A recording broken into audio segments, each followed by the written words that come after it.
course, the Karmelo Anthony trial that has been making its waves through American culture and the zeitgeist for the past year. We all know this story. Memorial High School in Texas, there was a young black teen named Karmelo Anthony, 17 at the time, I believe. Now he's 18. He stabbed Austin Metcalf, a white 17-year-old, in the heart. And the breakdown goes, we all know this. We all know this story. He was in the tent of the Memorial High School track team. He shouldn't have been there. And he was told to leave 15 times to get out of the tent. You don't belong there. That's not your tent. And he said he would threaten. He threatened them. He said, touch me and find out. Make me. And then so they said, okay, well, we'll make you. And then what witnesses described, it was a gentle push. People kept lying, saying that he was ganged up on. He was scared for his life. No, it was a gentle push. It's like, hey, dude, move. And even Austin Metcalf himself said, hey, man, I don't want to fight at a track meet. By all accounts, Austin Metcalf was trying to de-escalate the situation. But then Karmelo Anthony, of course, we covered this on our previous episode on our program talking about black looping. I can just imagine how it went down. It's like, touch me and find out. Touch me and find out. Touch me and find out. And he kept threatening them. So then he's like, okay, dude, okay, we're going to get you out of the tent. Move. And then he takes out a knife and stabs him in the heart. And during that whole altercation, by the way, he had his hand in his backpack on his knife, ready to take it out to stab him. So that is absolutely murder. It is murder. 100%. What else is that? He had the intention of killing anyone because he grabbed the knife and he had it in his bag. He had the intention of stabbing someone. If they told them to move or try to remove them from the tent from where he did not belong. Of course it was murder. It was going to be murder the whole time. If it was just self-defense, why would we throw his knife into the crowd and run away? But he also admitted to the cops after that he did it. So, like, what? It was a clear case of murder the whole time. And so now he's been convicted of murder by the jury of his peers.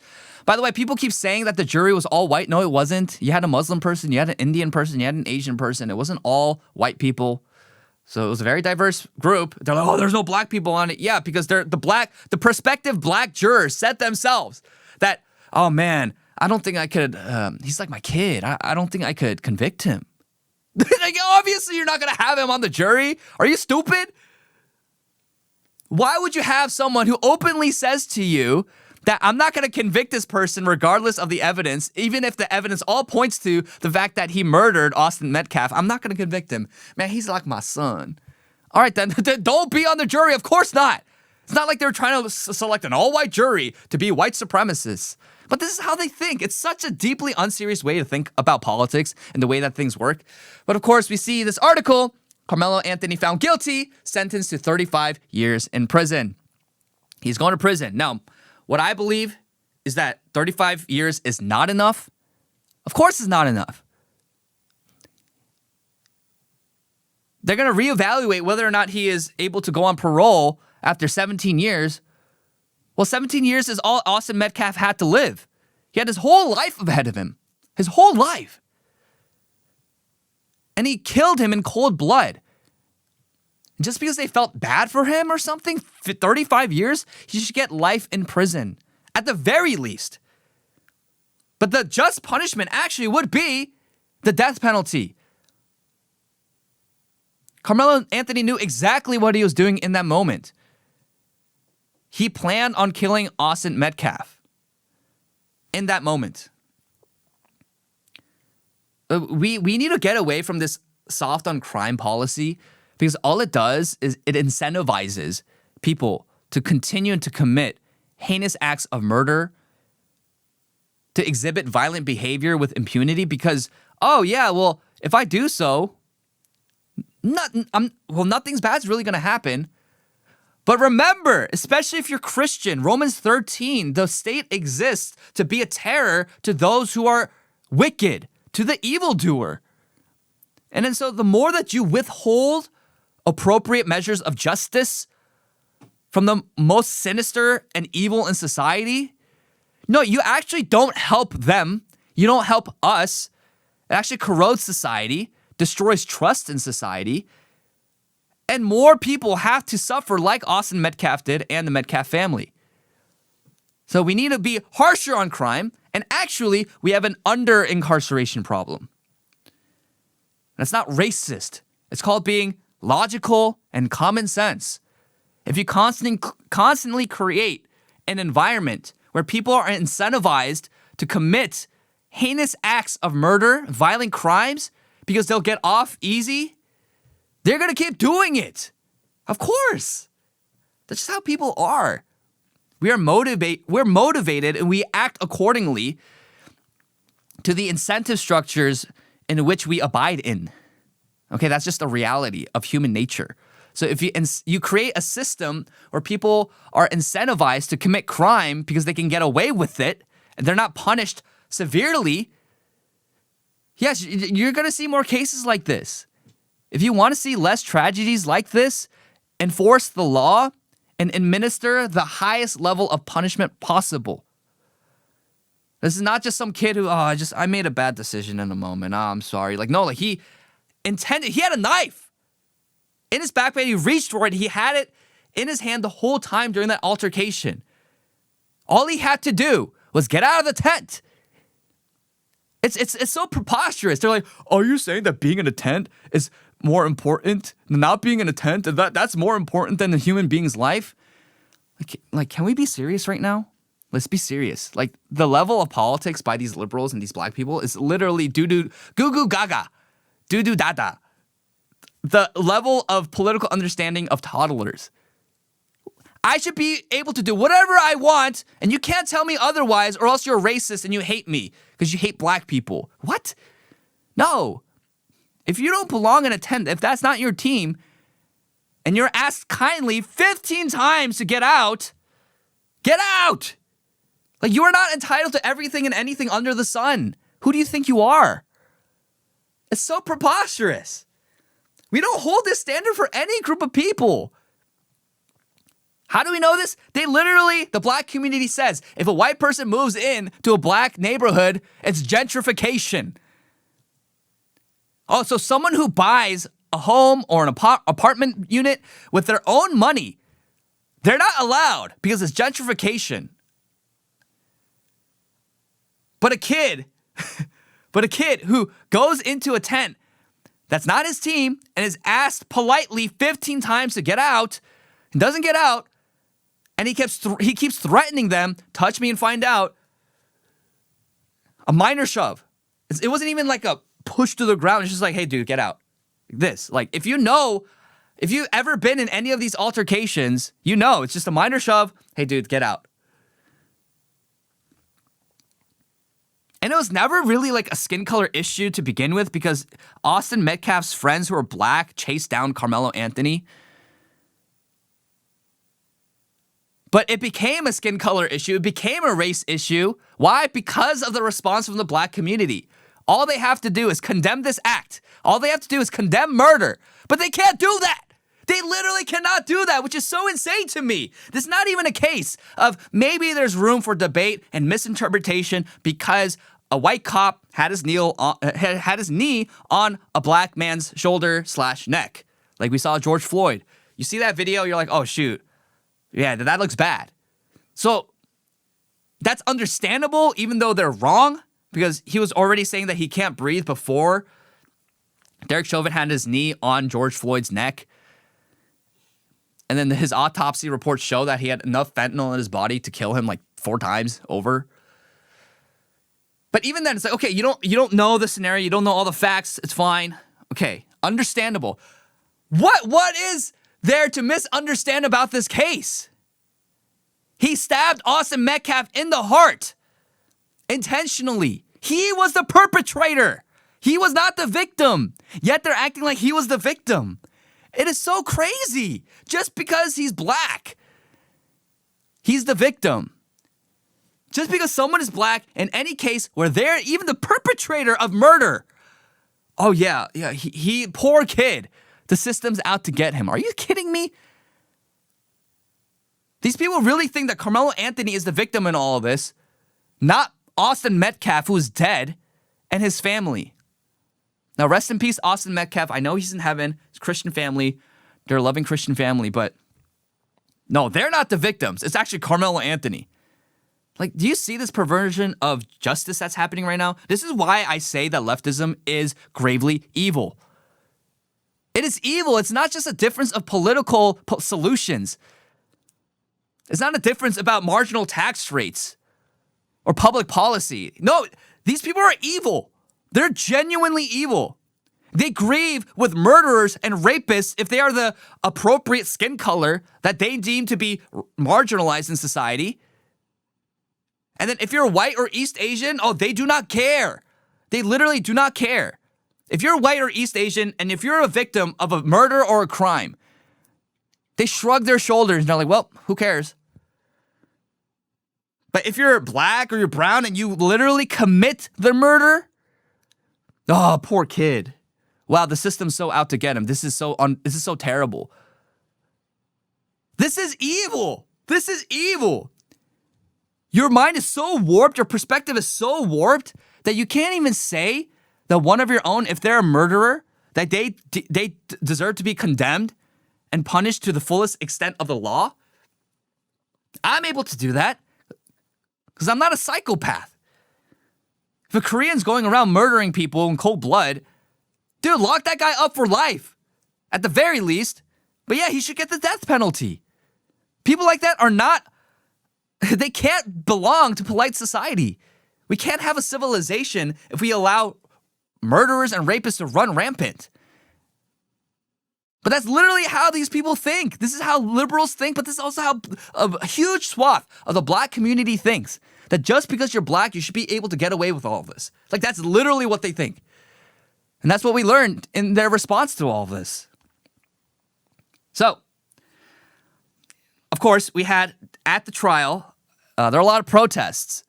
So here's a video of this woman screaming in your face. Just like Karmelo was doing. I'm glad you just said that. That's what Karmelo was doing. Protecting his. Jeez. Right, can we get these videos full screen? What do you want us to do? What do you want us to do at this point? What? I'm lost for it. I don't know what to do. I got 5 boys. I don't know what. I ain't got nothing to tell them no more. You can't walk away no more. Rest in peace, Trayvon Martin. Let me ask you this right now. I hear. What do you want us Literally, to do? I set this on Instagram. I also set this on X. I don't know what to tell my kids. I got 5 boys. I don't know what to tell them. I don't got anything to tell them no more. You can't walk away no more. Literally, if Carmelo Anthony, all he did was walk away, he would have been fine. He was told kindly to get out of the tent 15 times. And he didn't walk away. If he just walked away, none of this would have happened. Literally. And said, oh, what am I supposed to tell my kids? Not to stab and murder?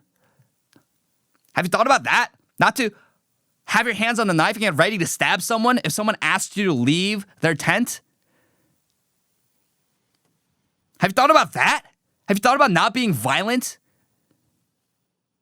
and committing acts of violence and looting?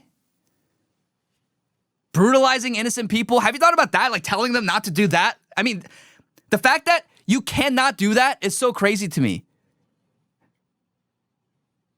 Like, how are you not able to tell your 5 sons, hey, actually, you can avoid these situations by not being a low impulse idiot and just doing whatever you want to do? Seriously, Bonkeisha, what do you think we're supposed to do? We're just supposed to allow you to stab people, run around beating people up? Like, this is why the black community is the way that it is today. Because they are allergic to responsibility. They have no conception or idea that, like, the idea of holding their own people responsible for their own actions and behaviors, that doesn't even cross their mind, which is so ridiculous. And of course, we covered this on the show. Last time there's this black queen who was talking about how she boycotts black people because she's so frustrated about them. They're acting stupid.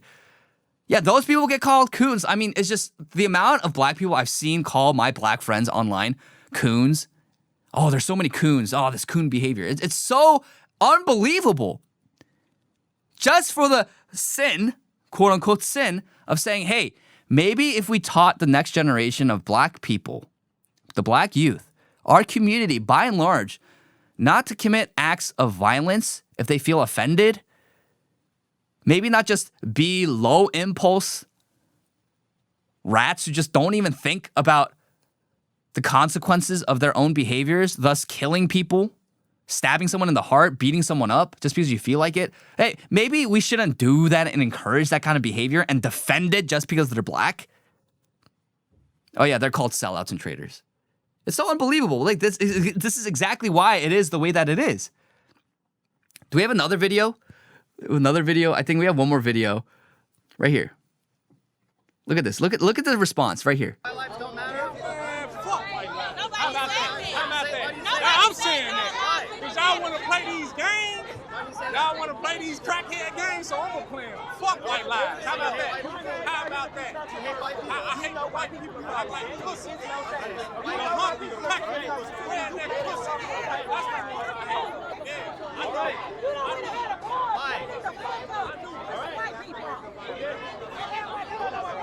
I'm on this up. That's it.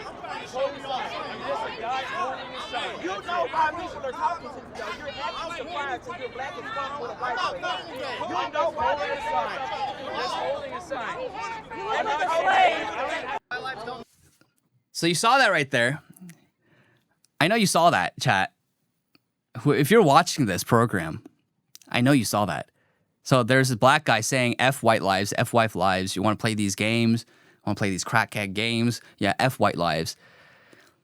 First of all, that's, we all know this double standard. Everyone is tired of it. He's not going to suffer any consequences or repercussions for saying such vulgar language. And it's just, imagine if anyone said F black lives. Imagine if I said that. I've never said anything remotely like that, publicly or privately, because I don't believe that. But he can just openly say it with no social consequences, no corporate consequences, no political consequences. Nothing will happen to this guy who openly says to F white lives, who cares? And then on top of that, you saw the white man try to hug him. He's like, hey man, let's just hug it out. We're good. And he rejects it. Like these people, these black people are much more hateful, vitriolic, actually racist than people like us who only call out behaviors and patterns. Just because you're white, just because you're East Asian, they will call to kill you. That's what they think. And this is why that white man, I understand where you're coming from. Kudos to you to try to de-escalate the situation and show love in this situation. But the reality is, white people, you guys need to wake up. You are extending so much tolerance and compassion to people who want you dead. Like, how are you supposed to maintain a level of civility and order in society if you constantly say, people literally tell you to your face, F white lives, I want you dead. Let's kill all these people. Mock the death of Charlie Kirk. They call for assassination of Trump all the time. They say F white lives, kill all white people. They say this constantly, online and also publicly, in person. They have no qualms about saying this. And your solution is, let's just hug it out, bro. Just hug it out. Well, look at what happened to Austin Metcalf when he touched Carmelo Anthony. He got stabbed in the heart. Like, you have to wake up. Like, this is not, again, a difference of just politics. There's a huge swath of people in this country who want you dead and will not stop at trying to kill you. Like, this is the situation that we're at. So white people, you need to wake up. Like, the white people are too tolerant. They're way too tolerant for their own good. They tolerate the worst, heinous people in society.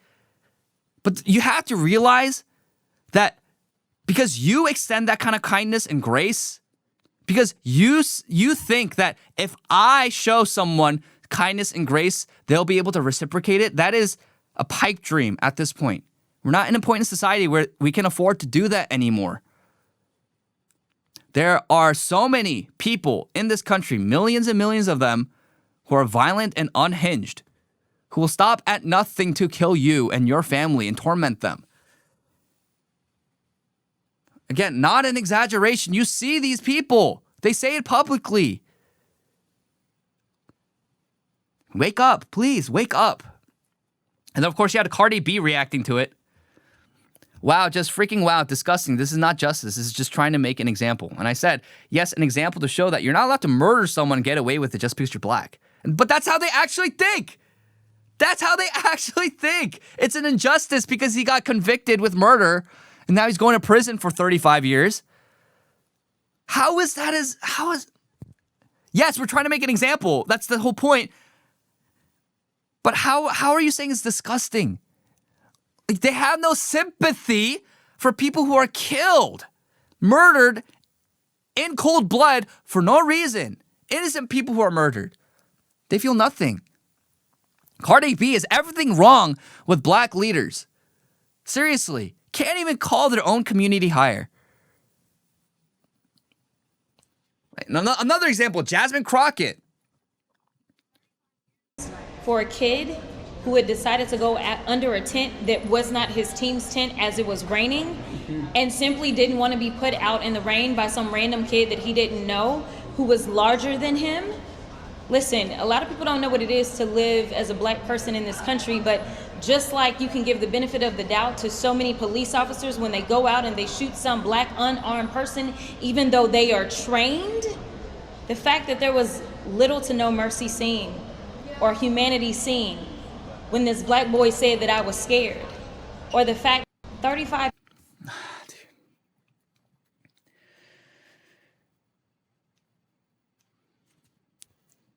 All of those instances of a black cop killing a cop killing a black person who is unarmed, nearly every single one of those cases, they were being attacked.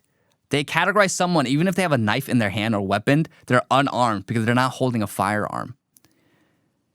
They literally, they know this too, and you can tell them all the facts, you can tell them all of these stories and show them all the cases and all of the evidence, and they will still say, poor black kid. First of all, can we stop with the infantilizing of adolescents? We act like 16, 17-year-olds are innocent kids who don't know what they're doing. Give me a break. Give me a break. If we've all been in high school, we all knew consciously what we were doing in high school.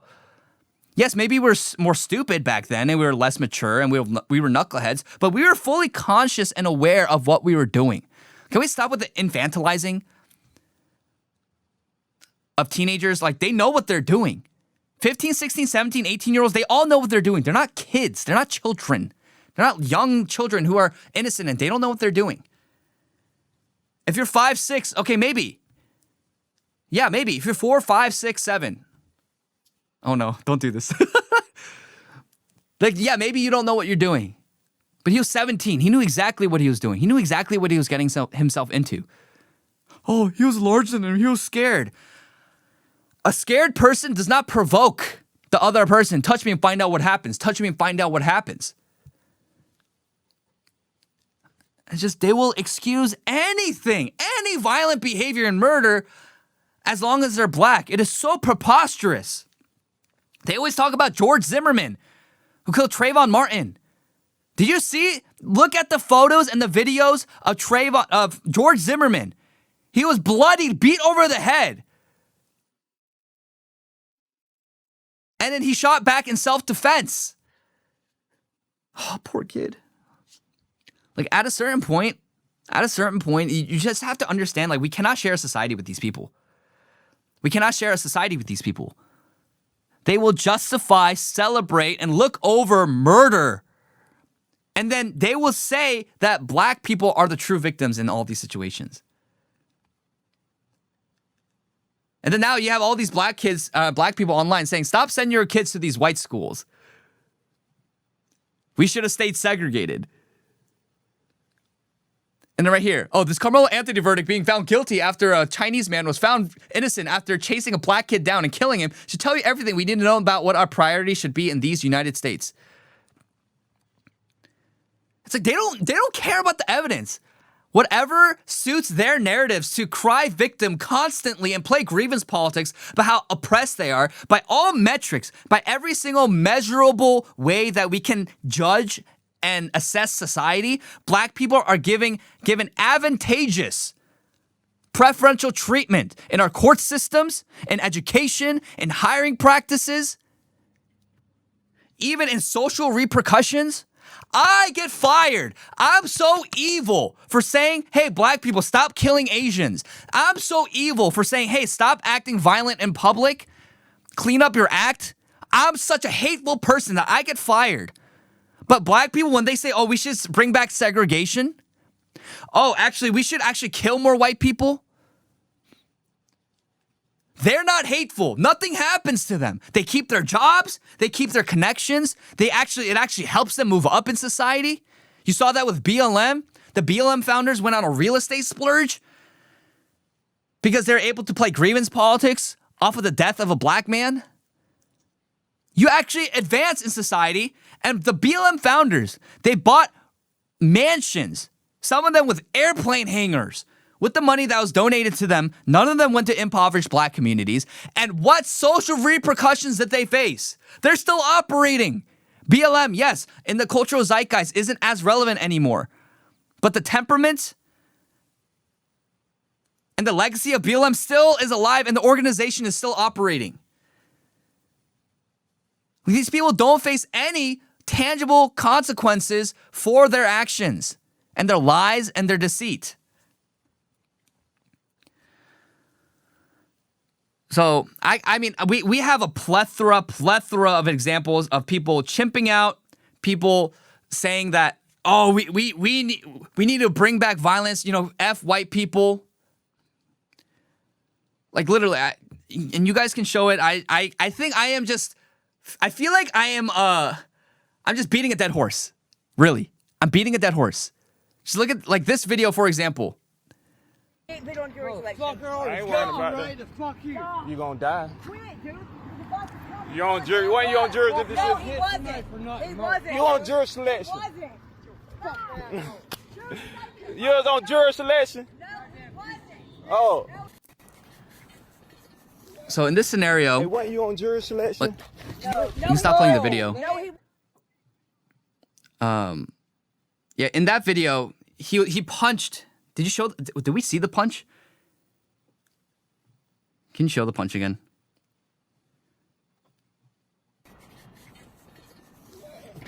Hey, when you on jury selection? No, he wasn't. Look at that. No, he wasn't. Seriously. No, he. Right there. A black guy walks up to a random white guy and punches him in the face because of the Karmelo Anthony verdict. Like, how are you supposed to live in a society with these people? Like, how? And then if you peruse the internet right now, there's case after case after case after case of black people harassing and assaulting white people now because of the Karmelo Anthony verdict. Look, right here. Like, they're just so open and brazen about it.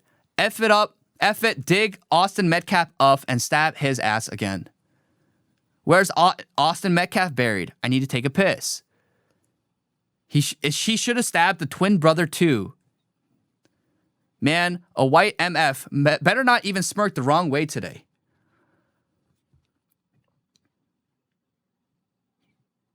I mean, what they say actually makes the most virulent neo-Nazi look tame. Like, genuinely. They're so hateful. They're so actually genuinely racist.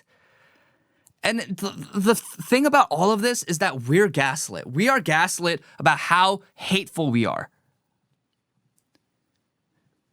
You have to understand that everything that right-wingers say about, quote-unquote, the black community, and when we're talking about the black community, we don't say every single black person. We're talking about the dysfunctional, violent, crazy parts of the black community, like the videos that I've shown you, who will punch a white person, random white person on the streets because of the Karmelo Anthony verdict. The kind of people who say F white lives, the kind of people who say, oh, I need to take a piss on Austin Metcalf's grave. That's the kind of people we're talking about, but it's all a response to their behavior, their actions, and their words. Meanwhile, we're the hateful ones. And those who are spewing all of this hatred, committing these acts of violence and assault in public, unprovoked, just because the person is white or just because they're Asian, they go and punch them in the face or kill them. Oh yeah, that's not a problem. Like they genuinely think, liberals genuinely think that the solution to black violence on our streets is just sit there and do nothing about it. Or else we're racist. And we're the crazy ones? No, you're the crazy ones. You're the crazy ones. You have lost your ever-loving mind. So, especially if you're a Christian, if you're a believer, you have to wake up out of this trance. You have to completely free yourself of the racial social conditioning that has been thrust upon you your whole life, especially the past 10 years. You need to wake up. This is not justice. It's not love to constantly pander and bend over backwards for a community who wants you dead and is committing most of the acts of violence and murder in this country. 3% of people in America are committing 60% of the violence and the murder. Think about how absurd of a number that is. How absurd of a number that is. It's insanity. We don't have to tolerate this. Not at all. And I'll end with this. This crime statistics that we have about homicide rate, especially firearm homicide rate. People always say it's the guns. People always say it's that. Like, I'm not a huge, I'm a gun-toting patriot. I think everyone should have access to guns. If you watch any of my streams or any of my collaborations, I'm very clear that the Second Amendment is for Christians and law-abiding Christians. But look here. Firearm homicide rate per 100,000. U.S. black, 19.8. U.S. white, 1.7. It is not white people going around and calling to kill Asians. It is not white people going around brutalizing, punching Asian grandmas in the face and shooting them up in morbid numbers. Look at these stats right here from CNN itself. Firearm homicide death rates. White, black in Missouri, 59.42, white, 2.77. And then the majority of these is just black on black crime. But it is not white people who are going around like, oh yeah, maybe the worst they'll do. The worst they'll do is they'll make like a squinty eyes thing, okay? Well, I make fun of them. I do like a little round eyes thing. Like that doesn't affect my life. Because I'm not offended by everything and anything that comes my way. But what I am concerned about are when Asians and innocent people are brutalized in the streets, targeted, killed, stabbed to death like Austin Metcalf, killed, shot, subject to gun violence. That's what I care about. So these boba lips who constantly gaslight us, white supremacy is the biggest problem. Give me a break. No one actually believes that unless you're retarded. You live in an ivory tower. You actually haven't dealt with reality. And that's the biggest difference between left and right, especially in America, but just all over the world. Leftists are idealists who do not live in reality. Rightists are realists who live in reality. And the reality is, it's black people who are committing most of the murder in this country, and as a Korean, against most of the Koreans in this country. So give me a break. And they always stat, oh, hate crimes. How many times do I have to tell you nearly every single black on Asian hate crime, even if they say racial slurs while they're committing the violent crime, it's not categorized as a hate crime. So, Karmelo Anthony, hope he rots in jail. Now, I know their family did file for an appeal, so I do believe it'll go to the appellate courts. I know that there's a very slim chance it's not going to happen that they give him a harsher sentence. But the greatest irony of it all would be if they take it to the appellate courts and they're like, you know what? Yeah, the sentencing was wrong. You deserve a harsher sentence. Life in prison. That would be the greatest thing of all. But all things being said, we should not tolerate, we should not be okay with murderers, thugs running rampant, doing whatever they want just because of their race. That is an unserious way to live in society. And if we want racial tensions to mend, hold people accountable and hold people to the same standard. That is the least you can do. Instead of giving preferential treatment towards people just because they're of a certain race. Let's stop this nonsense. And at the same time, I think the biggest takeaway has to be, especially white people, but just people in general, it is naive and it is immature. And I would even say irresponsible to think that these people, these thugs in the black community, these hardcore leftists, to think that they share the same sentiments and temperament as you, they're just misguided. It is irresponsible and naive. Wake up. Prepare accordingly. Navigate accordingly. Because they will kill you and piss on your grave if they have the chance. Do not give these people the benefit of the doubt. They must be utterly destroyed and crushed if we're to hold a semblance of order and civility in society again. Because we cannot have the free marketplace of ideas when one side is trying to kill you for your ideas.